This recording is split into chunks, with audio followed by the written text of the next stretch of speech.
मैं हूँ मनुष्य, सर्वोच्च और सर्वशक्तिमान, और इस सृष्टि के रचयिता ने हम मनुष्य की सभी ऐशो आराम भरी जिंदगी के लिए बहुत सारे संप्रदाय और बहुत सारे संसाधन दिए हैं। और इन सभी संसाधनों को अगर हम मिलाकर देखें, मिश्रित करके देखें, तो उससे बनता है ऊर्जा, यानी कि एनर्जी। और साथियों, ये एनर्जी अकेली नहीं है, इस ऊर्जा के 3 भाग और भी हैं, जैसे कि स्थलमंडल, जलमंडल और वायुमंडल। ऊर्जा और ऊर्जा के तीनों भाग हम मनुष्य के गुलाम हैं। तो ऊर्जा, तुम अपने सभी साथियों के साथ मिलकर हमारी गुलामी करो, गुलामी। नहीं सरकार नहीं, मुझ पर रहम कीजिए, मुझ पर दया कीजिए। देखिए सरकार, देखिए दिन प्रतिदिन मेरी हालत कैसे कमजोर होती जा रही है। क्या कहा? हालत कमजोर होती जा रही है? ऐसे कैसे हो सकता है? क्योंकि हम तुम्हारे राजा हैं, राजा, और हम तुम्हारी हालत को कभी नहीं बिगड़ने देंगे, क्योंकि तुम्हारे पास तो और भी बहुत सारे भाग हैं, जैसे कि स्थलमंडल। स्थलमंडल, अरे स्थलमंडल जी सरकार। तुम हमें कोयला दो। सरकार, मेरे हिस्से का 3/4 कोयला तो आप लोग पहले ही हजम कर चुके हैं। अब तो मेरे पास 1/4 कोयला बचा है, और मैं तो कहता हूँ इस 1/4 कोयले को आप अपने संग्रहालय में रखवाइए। ये आपके आने वाली पीढ़ी को दिखाने के लिए काम आएगा कि देखो, कोयला नामक भी कोई खनिज हुआ करता था। चुप करो स्थलमंडल, तुम्हें पता नहीं है कि तुम्हारे अंदर कोयले के अलावा और भी बहुत सारे खनिज के भंडार है, जैसे कि तेल है, गैस है, और ये जितने भी ऊर्जा के भंडार है, ये सब हम मनुष्य को दे दो और हमारी ऊर्जा की जो खपत है उसकी पूरी करो। अरे सरकार, आप मेरे ही खनिजों के पीछे क्यों पड़े हुए हैं? आपको पता भी है कि कोयला और पेट्रोलियम बनने में 10 लाख साल लगते हैं, 10 लाख साल।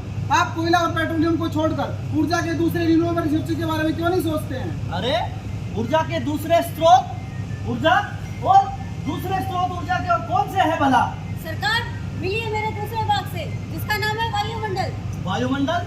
अब वायुमंडल में भला कौन से ऊर्जा के स्रोत आ गए? सरकार, मैं हूँ वायुमंडल। सरकार, आप ये सौर ऊर्जा, पवन ऊर्जा, जल ऊर्जा, बायोमास ऊर्जा, इसका इस्तेमाल क्यों नहीं करते हो सरकार? क्योंकि ये 12 महीना हवा में बहती रहती है। ऊर्जा अपने वायुमंडल से कहो कि अपने सौर ऊर्जा, वायु ऊर्जा और अपनी बायोमास ऊर्जा को अपने पास रखे, क्योंकि अगर तुम लोगों की मानकर मैंने अपने संयंत्र लगा भी दिए तो तुम्हें पता भी है कि उसका पेबैक पीरियड कितना ज्यादा होगा।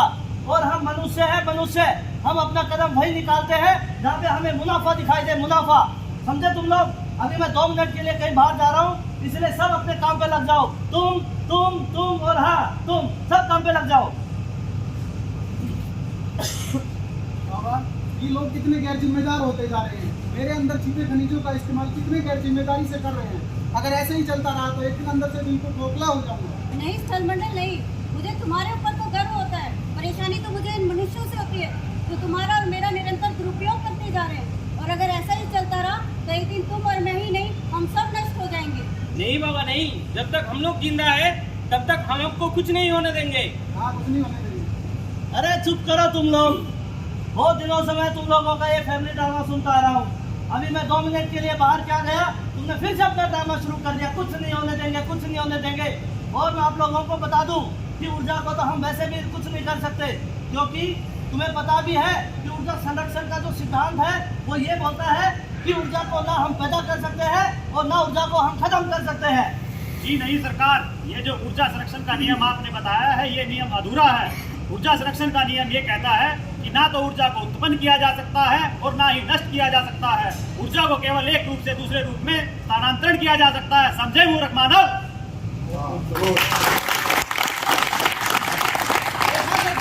अगर ऐसे ही चलता रहा तो इस धरती से ऊर्जा का नामो निशान मिट जाएगा, और तब ये धरती ऐसी हो जाएगी जैसे बिन प्राण के शरीर। अरे चुप करो तुम लोग, अब तुम लोग हमें बताओगे कि हमें क्या करना है। जलमंडल, अरे ओ जलमंडल, तुम हमें पानी पिलाओ।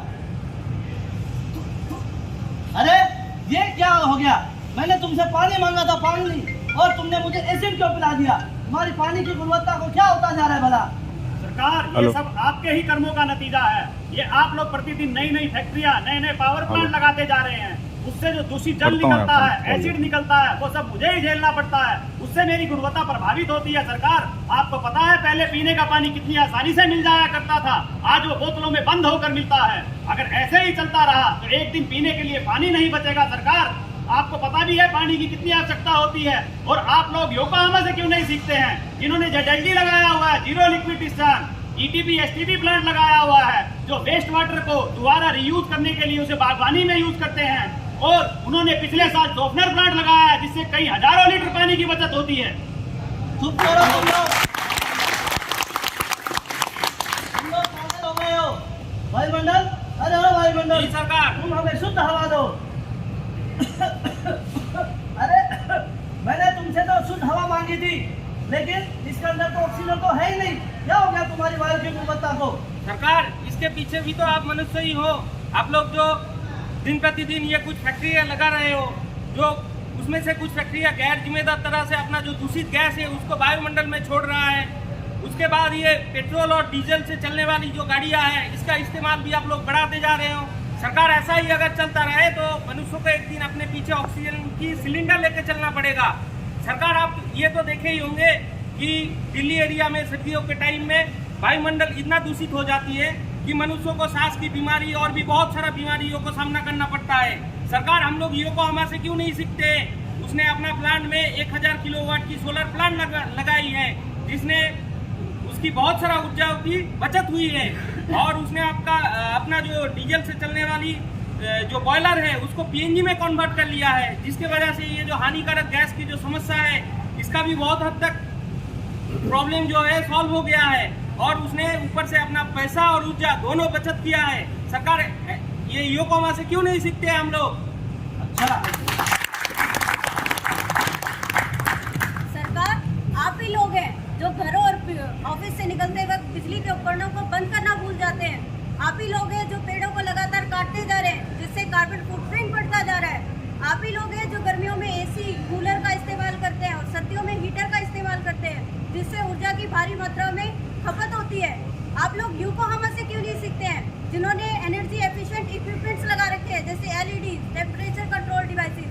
वो लोग फॉरेस्ट एक्टिविटीज करते हैं जिससे कार्बन फुटप्रिंट कम होता है।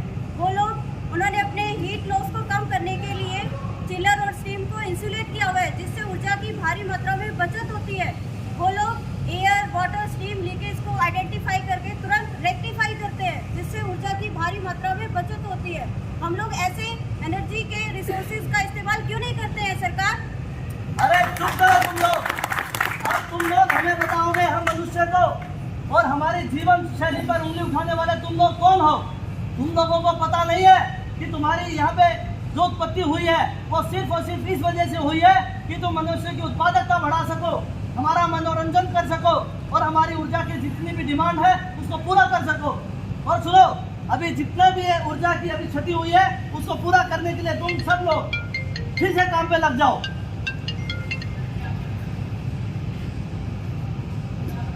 क्या हुआ बाबा? क्या हो गया बाबा को? लगता है बाबा चले गए। देखो, इन इंसानों ने कितने गैर जिम्मेदारी से ऊर्जा का इस्तेमाल किया। जैसा कि मैंने बताया था, एक दिन ऐसा आएगा कि इस धरती से ऊर्जा का नामो निशान मिट जाएगा। आज वो दिन आ गया। ऊर्जा यानी हमारे बाबा नहीं रहे। जब वही नहीं रहे तो इस चलो, हम भी चलते हैं, चलो। हाँ, हम भी चलते हैं। अरे ये हम लोगों को क्या हो गया? ऊर्जा के जाते ही हम मनुष्य की जिंदगी में जैसे अंधेरा छा गया। हमारा जीना, रहना, खाना पीना सब दुर्बल हो गया है। इनके जाते ही हमारा किसी भी काम को हम नहीं कर पा रहे हैं। तो दोस्तों, देखा आप लोगों ने इस एक्ट के थ्रू, इसके प्रस्तुति से हमने सिर्फ आप लोगों को ये बताया कि ऊर्जा यानी कि एनर्जी हम मनुष्य के जीवन में कितना ज़्यादा इसका महत्वपूर्ण है और इसको हमें बचाना बहुत ही ज़रूरी है। जो हमारे कोयला, तेल, गैस जैसे जो ऊर्जा के स्रोत हैं इनको हम कम से कम यूज़ करें क्योंकि इनकी उपलब्धता बहुत ही कम मात्रा में उपलब्ध है। और जो रिन्यूएबल एनर्जी है उनके सोर्सेज को हमें ज़्यादा से ज़्यादा यूज़ करना चाहिए और जितना हमें यूज़ करना है उतना ही हम ऊर्जा यूज़ करें, हम उसको मिस यूज़ ना करें। धन्यवाद।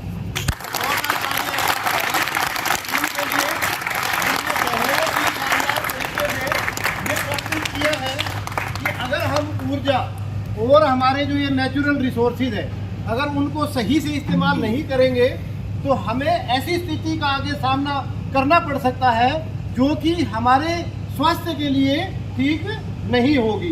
तो इसीलिए जो जैसा कि बताया टीम ने, हमने ड्राइव भी शुरू करी थी कि कहीं कोई लीकेज हो, है ना, चाहे वो स्टीम, एयर, इवन पानी की भी है, तो हमें इमीडिएटली उस पर एक्शन लेना है और हमारी इंजीनियरिंग टीम से उसको रेक्टिफाई करवाना है। तो एक बार जोरदार तालियां हमारी इंजीनियरिंग टीम के लिए और हमारी टीम के लिए। एक बड़ा अच्छा कहावत है कि हमने जो ये हमारी धरती है, हमें ये हमारे पूर्वजों से विरासत में नहीं मिली है, हमारे पूर्वजों से हमें विरासत में नहीं मिली है, बल्कि हमारे जो बच्चे हैं उनसे हमने उधार ली। तो जैसा ये अब का हमारा एनवायरनमेंट है, वैसा हमें अपने बच्चों को भी आगे प्रोवाइड करना है, प्रदान करना है। तो कम से कम प्रदूषण कम करना, ज़्यादा से ज़्यादा हमें बचत करनी जो हमारे नेचुरल रिसोर्स है, ताकि हम और ज़्यादा से ज़्यादा पेड़ लगाना है ना। तो ये हमें ना केवल हमारी कंपनी में, अपने घर में भी करना चाहिए। तो जोरदार तालियां एक बार हमारी टीम के लिए। और मैं रिक्वेस्ट करूँगा हमारे इंजीनियर हेड संदीप शर्मा साहब से 2 शब्द एनर्जी मंथ के मौके। Good afternoon all. तो शायद तुम सोना खान ने मैक्सिमम पॉइंट्स तो कवर कर दिए हैं, बट मेजरली हमारे हाथ में क्या क्या चीज़ें होती हैं। अगर हम अपने उसमें देखें कि हमारे हाथ में जो चीज़ है वो है वेस्ट। क्या चीज़ कहाँ पे वेस्टेज हो रही है, लाइक हम घर में भी ध्यान रखते हैं। अगर आप लोगों ने देखा होगा कहीं पे रूम्स वगैरह का लाइट वगैरह जल रहा है या वहाँ फैन ऑन चला गया, तो हम लोग क्या कहते हैं, यार बच्चे जाए यार वहाँ पे बंद करके आया, खुद जाके उसको बंद करते हैं। इट्स समथिंग लाइक दैट कि कुछ चीज़ें अपने हाथ में है। और energy can neither be created nor be destroyed and it can transform from one form to the another. ये जो इन्होंने बताया, जो एक्चुअल इसका मीनिंग है वो ये है कि किसी भी एनर्जी को हम लोग कभी भी मतलब डिस्ट्रॉय नहीं कर सकते। ना वो पैदा होती है ना वो मरती है, वो सिर्फ एक फॉर्म से दूसरी फॉर्म में कन्वर्ट होती है। तो एक फॉर्म से दूसरी फॉर्म में कन्वर्ट करने के लिए बहुत सारी चीज़ें हैं। अगर आप रिन्यूएबल एनर्जी की बात करते हो, वो भी वन फॉर्म ऑफ एनर्जी को अनदर फॉर्म में कन्वर्ट कर रही है। जो कि हमारी लाइट एनर्जी आ रही है, उसको हम क्या कर रहे हैं, इलेक्ट्रिकल एनर्जी में कन्वर्ट कर रहे हैं। तो हमारे यहाँ पे 1 मेगावाट का एक प्लांट है, और विद इन दिस टीम हमने एक टारगेट लिया था 5000 यूनिट्स प्रोड्यूस करने का। और मैं गर्व से बोलता हूँ, बाबूलाल आई थिंक यहाँ पे रही है, he is the person who has done that thing कि हाँ उसने 5000 यूनिट जो होते हैं ना उस सोलर प्लांट में जनरेट करके बताया। तो इट्स समथिंग लाइक दैट कि इट्स ओनली अ ज़ील। ये सिर्फ एक झील है जिसकी कमी हमारे अंदर नहीं होनी चाहिए, ठीक है ना।